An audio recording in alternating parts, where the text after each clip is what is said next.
I come from an area in Toronto where graduating high school would have been good enough. Going to a community college would have meant that I made it. However, I ended up not only outside the country, but at one of the world's most selective institutions, Penn. I, according to people who knew me back home, made it.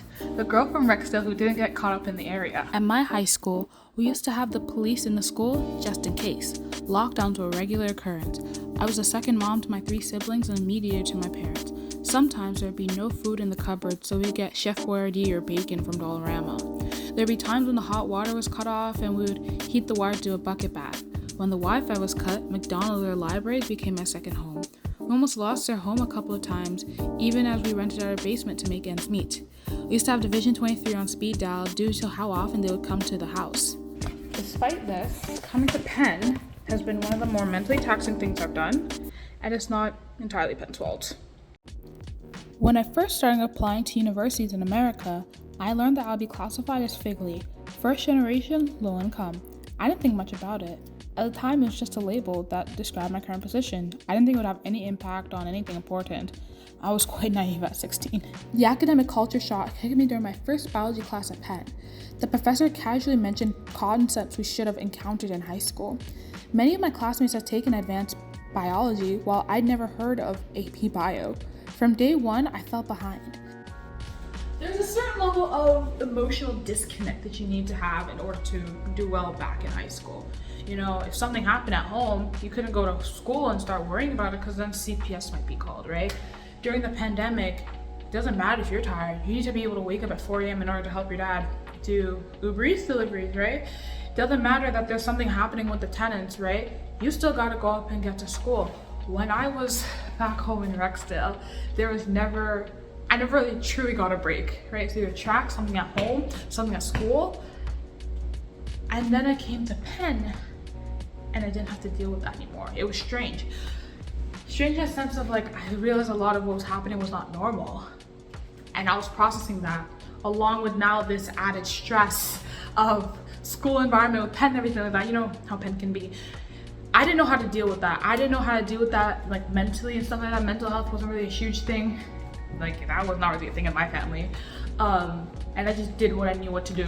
Keep going, right? I didn't let that stuff bother me. And so that's what I did at Penn. I didn't let it bother me until I just couldn't anymore. Anthony Jack, a Harvard professor, studied the unique experiences of students from disadvantaged backgrounds who attended elite schools. I would describe myself as part of the doubly disadvantaged, a term coined by Jack. It refers to students from disadvantaged background who attend elite universities after having gone to underfunded local high schools. The sacrifices I made to attend Penn were significant, encompassing more than just financial strain. According to Jennifer Morton, a Penn professor, these sacrifices include ethical goods such as values and relationships that are crucial to our moral development and to living a meaningful life. These goods are unique and irreplaceable. They call me Ivy back home. My parents are saying that I'm starting to sound a bit American. The longer I'm here, the guiltier I feel because there's so many things that I'm lucky to have because I go to Penn, because I'm in America, that my siblings may never get to experience. For example, when I came back from my leave, I struggled to buy groceries, but within a few emails, the school was able to hook me up. And so when I left Philadelphia and went home that semester to empty cupboards and there was not even ingredients to be making any food, I felt horrible that I would even ever like complain about anything happening at school. I think that also likens to my experience as an athlete here at Penn. I'm very thankful for it. However, things outside of the sport made it difficult for me, i.e.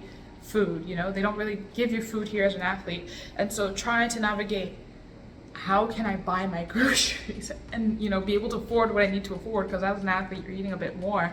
That was really difficult for me. You know, despite all the benefits of going to Penn, it was more than just financial, you know. The struggles I had here at Penn, I didn't want to tell nobody here because I didn't want them to look at me like, that girl, your token black girl.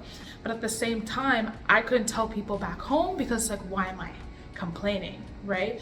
There's a unique struggle that's associated with being a FIGLY student at an elite institution like this. The point of what I'm saying here today is not to go on some next Penn hate train. That's not it at all. I'm very thankful for the stuff that Penn has given me. However, it's financial. And the struggle of being a FIGLY student is more than financial. It's a cultural difference, right? it's the academic disparity, it's the family stuff. You're still gonna be dealing with money, right? Because even though I'm like in a whole different country, I'm still dealing with the stuff that's happening in my house just because of the dynamic in the house, right?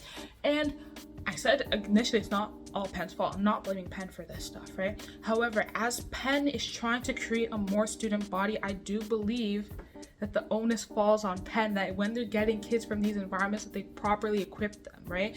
A lot of these resources I was talking about, I didn't know about them until after I was hospitalized, right? It shouldn't take me going to the hospital to know about these resources, which could have honestly prevented me going to the hospital in the first place. And I know I'm not the only one, right? And I know there have been experiences of Figley students who have worse outcomes than me. And I'm like, this is not good, right? People's lives are on the line here, right? And I think this is my thesis statement. I don't know what I'm saying at the end, but succeeding as a Figley student is more than just financial resources, right? At Penn and other elite institutions, I think that I believe that the onus is on them to not only have these resources, but make them known to these people from underrepresented communities, right? So that they're able to actually thrive at these schools and feel like they belong there and not have these feelings of isolation and imposter syndrome. So yeah, that's just my 2 cents.